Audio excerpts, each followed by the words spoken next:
It is time. Hello everybody, welcome to the Wonky Angle, where I talk about electronic music, both new and old. And today,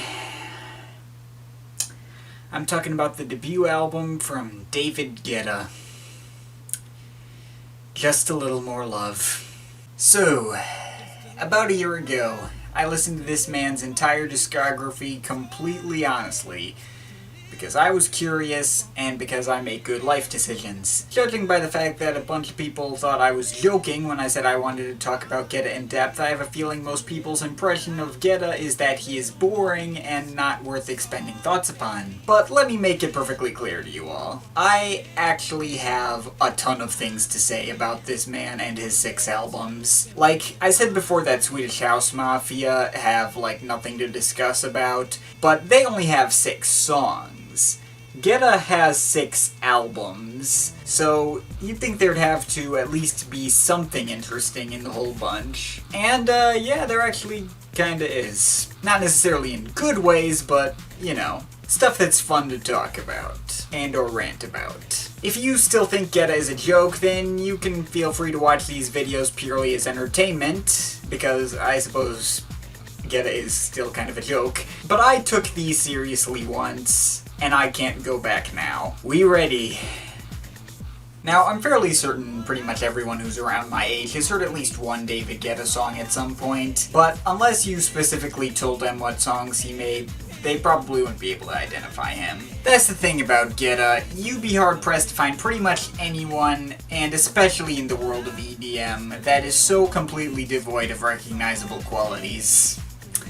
Or talent, for that matter. Believe it or not, the man has managed to go through a career spanning a decade and a half without having produced a single song by himself.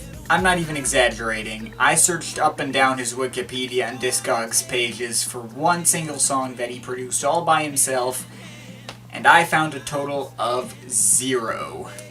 No joke.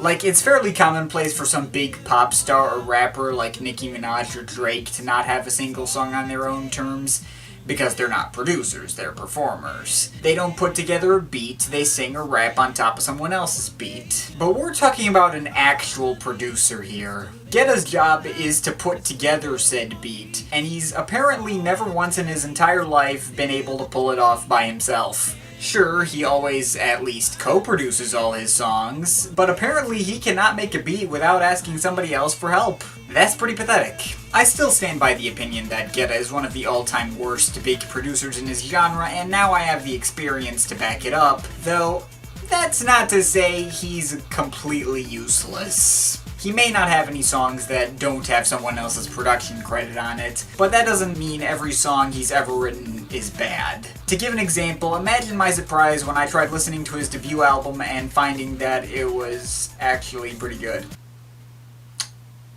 I mean, it's not exactly creative, but yeah, I actually unironically enjoyed listening to this album. I did not expect that at all. Alright, well, first of all, let me get the production style out of the way. This album is heavily inspired by Daft Punk, namely their Discovery album. David Guetta seems to be adapting the funk/house sound that Daft Punk used and using it with some more human-sounding music. That is to say, gone are the singers soaked in auto-tune, or rather maybe gone is the auto-tune. I don't know, I don't think that was a thing yet, and the various instrumentals, and instead we get pretty much an album that uses the same formula for the majority of its running time. Well, there are some instrumentals, but I'll get to that. Most of the songs are vocal tracks, with vocals from either Chris Willis or Barbara Tucker rather than ubiquitous pop stars, and most of them have a production style similar to Daft Punk's Digital Love or Voyager, sounding like retro 90s rave music with a little bit of a funk edge. The songs vary in catchiness, with the winners clearly coming out as the title track and Love Don't Let Me Go, pretty obvious as far as radio singles go. The 2 tracks with Barbara Tucker are similar, but one is far, far, far better than the other. And the better one is Give Me Something, which is once again closer to a pop single, but it is one with a lot of energy and tightness put into it. The other Barbara Tucker track, It's Alright, parentheses, Preaching Paris, is basically just Tucker rapping / rambling / yelling over a boring beat devoid of melody, and just comes off entirely embarrassing and cringeworthy. Speaking of cringeworthy, there's also a track called Sexy 17 featuring a singer called Juan Rozoff. May or may not have butchered the pronunciation as per usual. And this guy's voice is just really creepy, and I wish he was not here. But Chris Willis handles most of the vocals on this album, and he is amazing on every song he appears on. The big singles I already mentioned, but he also shows lots of personality on other tracks like Can't You Feel the Change, which without him would be skippable outside of some cool sax riffs. The tracks You and People Come, People Go would sound way too similar to Daft Punk's Voyager to work on their own merits, but Chris Willis almost single-handedly redeems them with his performances, sounding like he's having a complete blast the whole time. There's also the track You Are the Music, which actually reminds me of early Cascade on albums like It's You, It's Me. In fact, the main hook sounds really similar to the Cascade song It's You, It's Me. Although that track came out after this one, so, well. Personally still prefer Cascade's version, but this is a good track in its own right. Chris Willis starts out pretty low-key, and while he's not quite as into it as some of the other tracks on here, he does really start to get going later on, and there are some cool sax riffs in this one too. Pretty enjoyable song overall. There are two instrumentals, 133 and Lately, which are pretty good. And there's also two other songs that are particularly memorable just because of how absurd they are. Distortion is the less absurd of the two, sounding like a completely unedited studio demo of an unfinished song, complete with commentary from Chris Willis on how the beat sounds like complete crap. And then there's Atomic Food, easily the most memorable song off of the entire album. Why?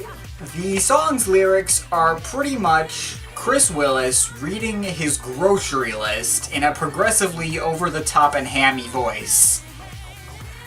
I kid you not, he just rattles the names of various foods to a mildly irritating and uninteresting beat, with occasionally a robotic voicing the song title off-key every now and then. For a while I couldn't decide whether this was idiotic or the best thing David Guetta has ever made. It's a terrible song, played entirely as a joke, but it's also genuinely hilarious, like in the so bad it's good territory, and the beat isn't loud or annoying enough to make me hate it. The song makes no goddamn sense, but it's absolutely hilarious. The fact that David Guetta actually thought this would enhance the album, like, what? Anyway, so how did the album fare overall?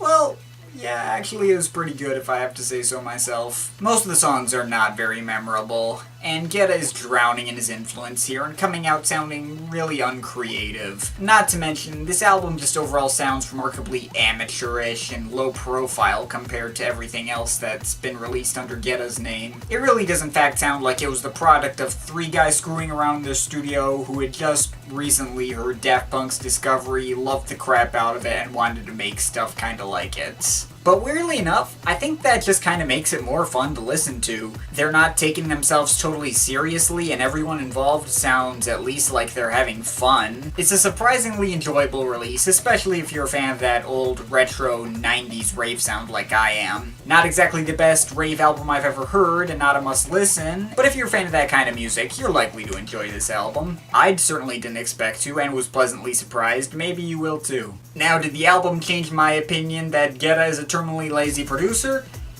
No.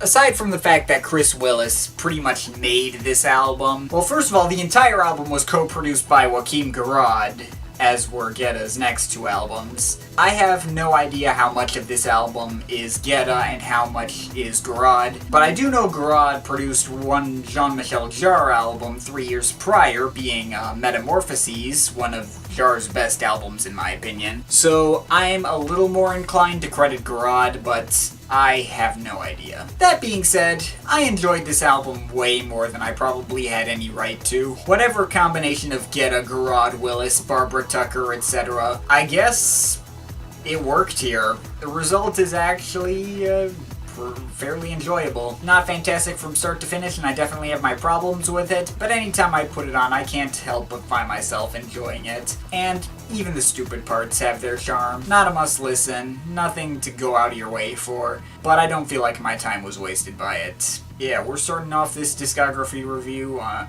an artist that people know that I hate, and this is not a good example of it. Oh dear. Well, don't worry, it'll get much worse later on. But as for this one, yeah, I actually do not have that much to complain. I'm overall feeling a solid 7 out of 10. But of course, this is just my opinion. You can feel free to disagree with it, but I'd like to hear your thoughts. So leave the comments in the comment thing down there. But yeah, that's pretty much it. That's all for today. See you next time.